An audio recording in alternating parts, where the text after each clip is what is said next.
À en croire Challenge, Bernard Tapie faisait encore partie l'année dernier des 500 plus grosses fortunes de France, mais impossible de chiffrer précisément ce qu'il possède sur son compte en banque. Il a gagné des millions, a été placé en faillite, ses écoles de commerce ont fermé leurs portes, puis a rebondi. Au cœur de diverses affaires judiciaires, il a aussi tour à tour reçu des millions d'euros, 404 millions en 2008, de dédommagement. Jusqu'à se faire couper l'électricité dans son hôtel particulier de Paris en 2020. Pour Le Point, il s'exprime sur sa fortune cumulée au cours de sa vie. À 78 ans, Bernard Tapie aurait pu couler des jours heureux de retraité milliardaire. Le mythique homme d'affaires, qui livre toujours une bataille devant les tribunaux quant à la vente de la société Adidas en 1992, posséderait sans doute aujourd'hui un compte en banque à 10 chiffres s'il ne s'en était pas séparé. Si je devais refaire ma vie, je ne changerais rien. Il n'y a rien que je ne referais pas. Y compris la politique. L'autre jour, mon fils Laure m'a dit, « Tu as vu, papa, Adidas vaut 55 milliards à la bourse. » Et alors ? Lui ai-je répondu. Et lui d'enchaîner, quand même. Eh bien, non, tu vois, Laurent, je revendrai quand même Adidas pour devenir ministre de la ville. Même si ça n'a pas duré longtemps, clame ainsi Bernard Tapie. À l'époque, il avait vendu l'entreprise pour 2,085 milliards de francs soit environ 450 millions d'euros avec l'inflation aujourd'hui. S'il est connu comme patron de plusieurs sociétés, Bernard Tapie a une vie et toutes ne lui ont pas rapporté la même chose.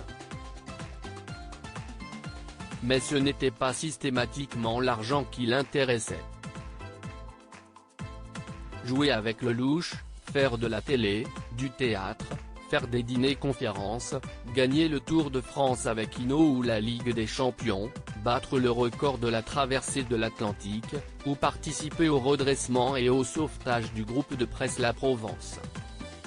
Ma vie a été un bonheur continu et je ne suis pas certain qu'être patron d'Adidas pendant 25 ans m'aurait plu autant, ajoute-t-il.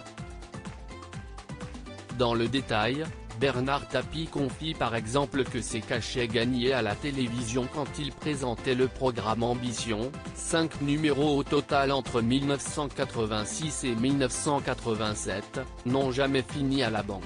Je les ai versés à l'abbé Pierre. Ou encore que son image de fossoyeur d'entreprise était infondée.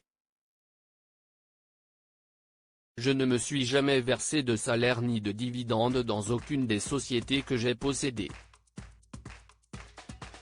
Je me suis rémunéré avec la plus-value à la revente, précise-t-il. Soucieux de ne pas non plus dilapider l'argent des Français, il jure avoir acheté une Renault sur ses deniers personnels quand il était ministre et il en payait aussi l'essence. Quand on me présente la première enveloppe des fonds secrets, je demande à mon chef de cabinet de ne plus jamais me les donner et de faire la distribution comme il l'entend mais sans que je le sache, ajoute-t-il sur les pratiques de l'époque. Aujourd'hui Bernard Tapie joue gros avec son procès en appel prévu à partir de mai 2021 dans l'affaire de l'arbitrage qui lui avait été favorable quant à son litige avec le Crédit Lyonnais lors de la revente d'Adidas. S'il venait à être condamné, cela pourrait donc lui coûter des millions.